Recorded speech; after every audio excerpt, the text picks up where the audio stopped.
Hello बच्चों, let's see this question and here this question say list any three step taken by India towards making it federation। Question आपसे बोल रहा है कि आपको वो 3 स्टेप बताने हैं जिन 3 स्टेप को अपनाकर इंडिया फेडरेशन की ओर आगे बढ़ा है। फेडरेशन क्या होता है? आपको सबसे पहले फेडरेशन जानना बहुत ज़रूरी है। फेडरेशन या फेडरलिज्म ये सब एक ही बात होती है। ये एक सिस्टम ऑफ गवर्नमेंट होता है।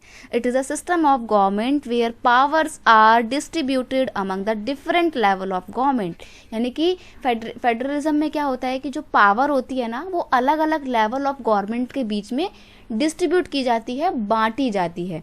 जैसे कि अगर हम इंडिया की ही बात करें तो इंडिया में सबसे पहले एक तो यूनियन लेवल पे गवर्नमेंट है जो पूरे के पूरे देश को रेगुलेट करती है। अब इंडिया एक बहुत बड़ा देश है तो एक सरकार तो नहीं चला सकती पूरे देश को।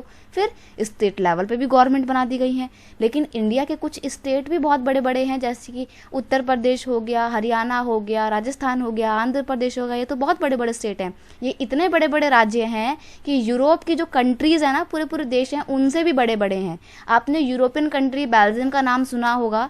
जितना बड़ा बेल्जियम है ना, उससे ज़्यादा बड़ा तो हरियाणा ही है सिर्फ। तो ऐसे में क्या हो रहा है कि स्टेट लेवल की भी गवर्नमेंट पूरे देश को चला नहीं पाएगी, तो स्टेट के नीचे फिर लोकल लेवल पे भी गवर्नमेंट बनाई गई है। तो जो अलग अलग लेवल ऑफ गवर्नमेंट के बीच में पावर को डिस्ट्रीब्यूट किया गया है ना, इसको ही बोलते हैं फेडरलिज्म। अब इंडिया ने फेडरलिज्म को अपनाया, तो कैसे अपनाया, क्या क्या स्टेप थे जिसके थ्रू पता लगता है कि हाँ इंडिया फेडरलिज्म की ओर बढ़ा? तो देखते हैं।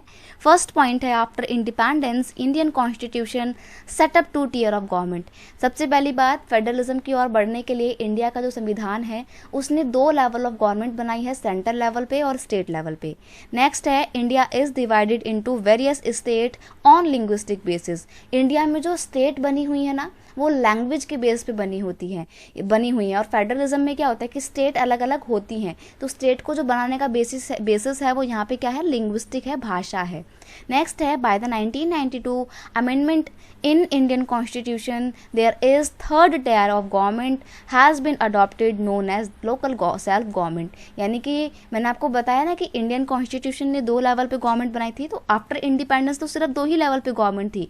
लेकिन जब गवर्नमेंट को लगा कि हमारे कुछ राज्य भी बहुत बड़े बड़े हैं, जनसंख्या बहुत ज़्यादा है, कंट्रोल कर पाना आसान नहीं हो रहा है, तो ऐसे में फिर स्टेट के भी नीचे 1992 में एक 3rd लेवल ऑफ गवर्नमेंट को अपनाया गया। तो अगर क्वेश्चन आपसे कुछ ऐसे पूछ ले कि ओरिजिनली इंडिया में कितने लेवल ऑफ गवर्नमेंट थी, तो ऐसे में आपका आंसर सिर्फ 2 होगा। लेकिन अगर आप पूछे कि इंडिया में कितने लेवल ऑफ गवर्नमेंट काम कर रही हैं, तब आपका आंसर होगा 3। I hope you understand it well. Best of luck.